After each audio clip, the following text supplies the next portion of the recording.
Wendy Delorme, vous publiez Le corps est une chimère aux éditions du Diable Vauvert.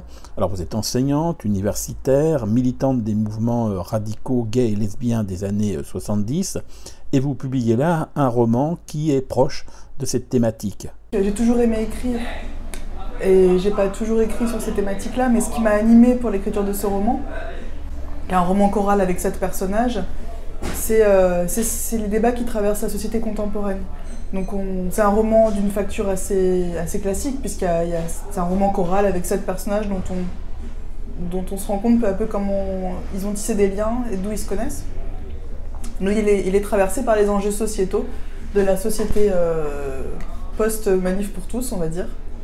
Donc les questions de parentalité, les questions de couple, les questions de filiation. Ça parle aussi de violence conjugale, de la condition des femmes. Voilà.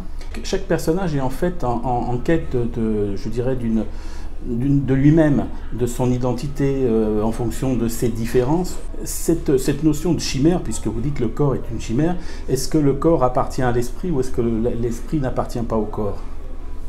Le titre du livre, Le corps est une chimère, est une phrase tirée du roman. Et c'est la première phrase d'une oraison funèbre. Il y a un personnage dans le roman qui meurt. On découvre vers la fin du livre qui est décédé et pourquoi. C'est la part de suspense du roman. Et lors de l'oraison funèbre, cette phrase est prononcée. Le corps est une chimère. Et les phrases qui suivent, c'est une blessure de l'âme peut guérir, une blessure du corps peut guérir toujours, mais les blessures de l'âme peuvent subsister. Je ne sais plus exactement comment c'est tourné, mais c'est l'idée que finalement, ce qui subsiste au-delà du corps, qui peut périr et disparaître, c'est la blessure de la perte. Donc ça parle de ça, de faire le deuil.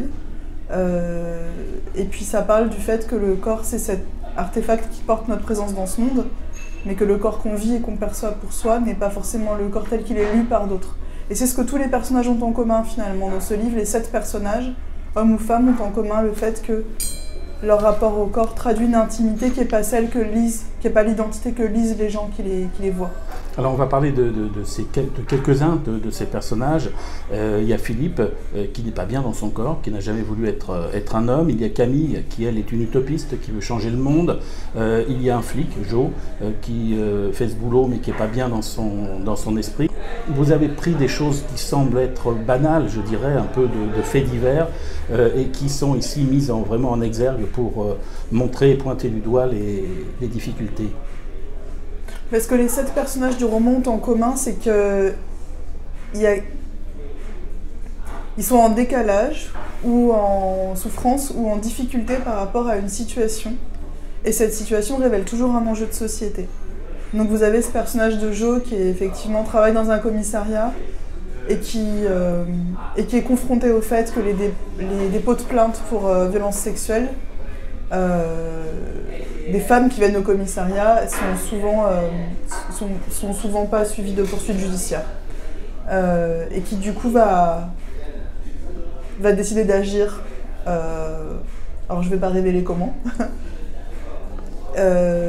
Vous avez Philippe qui est un personnage que j'affectionne particulièrement. C'est un homme de 50 ans, divorcé, que son divorce avec son ex-femme a dévasté et en fait on se comprend peu à peu que sa dépression derrière son divorce elle est liée à quelque chose de beaucoup plus profond, qui est qu'il est mal à l'aise avec ce rôle d'homme qu'il doit jouer depuis tout jeune. Donc ça me permet de parler du coût de la masculinité et du fait que ça pèse de devoir jouer certains rôles sociétaux, en famille, en couple, au travail, etc. Et que les personnes qui n'y arrivent pas très bien, elles en souffrent. En fait, chaque personnage a du mal avec quelque chose, et ce quelque chose, c'est toujours un enjeu de société, en fait.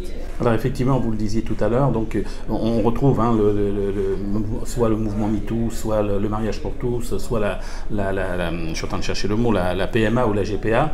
Ce sont aujourd'hui des sujets qui sont très très actuels, mais qui évidemment sont quand même ancrés dans notre histoire depuis, on va dire toujours, mais surtout mis en exergue depuis une dizaine d'années. Est-ce que ces personnages que vous décrivez, vous les avez forcément rencontrés? Ils ont, même si vous en avez à partir de plusieurs, créé un? Les personnages du roman, soit ils s'appuient sur des parcours de vie qui m'ont inspiré, soit je les ai assemblés de manière à ce qu'ils soient le plus réaliste possible. Par exemple, le personnage de Jo, qui travaille dans un commissariat, j'ai fait énormément de recherches pour savoir quelles étaient les conditions de vie, de travail des agents de police auxiliaires aujourd'hui, en termes de quelle est leur formation, quel salaire ils gagnent, quels sont leurs devoirs et leurs prérogatives au travail, etc. Et j'ai lu aussi des témoignages de personnes qui sont venues porter plainte au commissariat pour des violences sexuelles, pour savoir comment ça se passe. J'ai aussi une expérience en la matière, malheureusement. Et je me suis appliquée à rendre ce personnage le plus crédible possible pour qu'il puisse incarner cet enjeu de société qui est l'impuissance des institutions judiciaires et le manque de formation des agents qui doivent traiter de ce problème-là, en fait, de ce problème structurel qui est les violences faites aux femmes. Alors, par moments, en lisant les histoires de ces personnes, il y a des moments qui sont des moments tout à fait, je dirais, classiques de vie de couple ou de vie normale, avec presque du romantisme.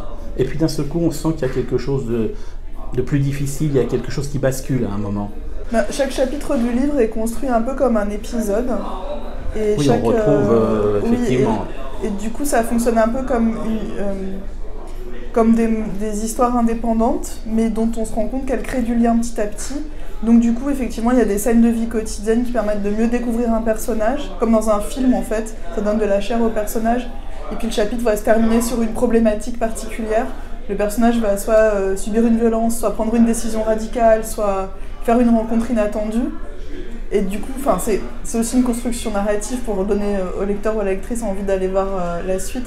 Mais il me semble important d'alterner les scènes de vie quotidienne qui donnent de la densité, de la chair au personnage et les situations un peu plus extrêmes de basculement ou de malaise. C'est bâti un peu comme un film. Comme une série. Comme une série dans le sens où quand on écrit, déjà ces personnages ils me sont venus les uns après les autres. Je me suis laissée habiter par eux comme par des amis finalement. J'ai vécu avec eux dans mon imagination. Et quand j'ai construit le livre, je me suis attachée à ce qu'il y ait une construction très rigoureuse, c'est-à-dire que les 7 personnages arrivent dans un certain ordre, puis reviennent dans un certain ordre, puis on les rencontre 2 par 2, puis à la fin on comprend comment la constellation, comment elle fonctionne. Mais je me suis appuyée pour ça sur un horizon d'attente qui est celui des spectateurs de séries télévisées et d'une série comme Sense8 où on a 8 personnages dont on comprend petit à petit comment ils sont liés.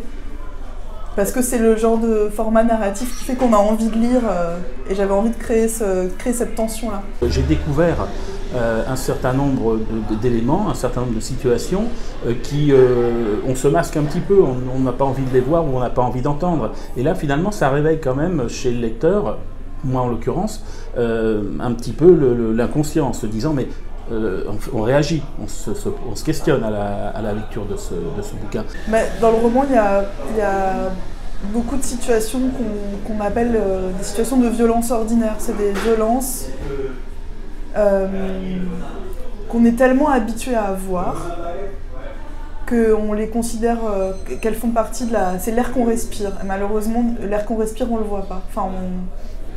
Et du coup, l'idée, c'est de faire tomber ce filtre-là et de montrer comment, par exemple, une personne qui se fait contrôler par 2 policiers dans le métro, sa façon de réagir et la façon de réagir des 2 policiers sont précodés.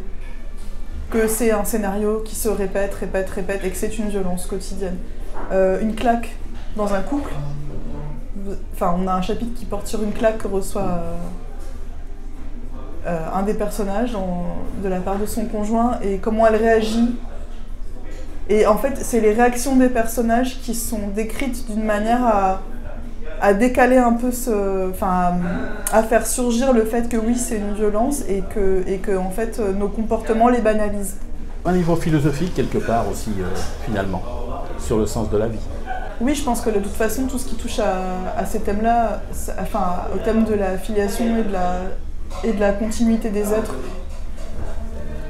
ça touche au sens de la vie. Par exemple, il y a une réflexion du même personnage, Marion, sur qu'est-ce qui reste de l'autre quand les corps se sont mélangés et pourtant l'autre est parti de votre vie.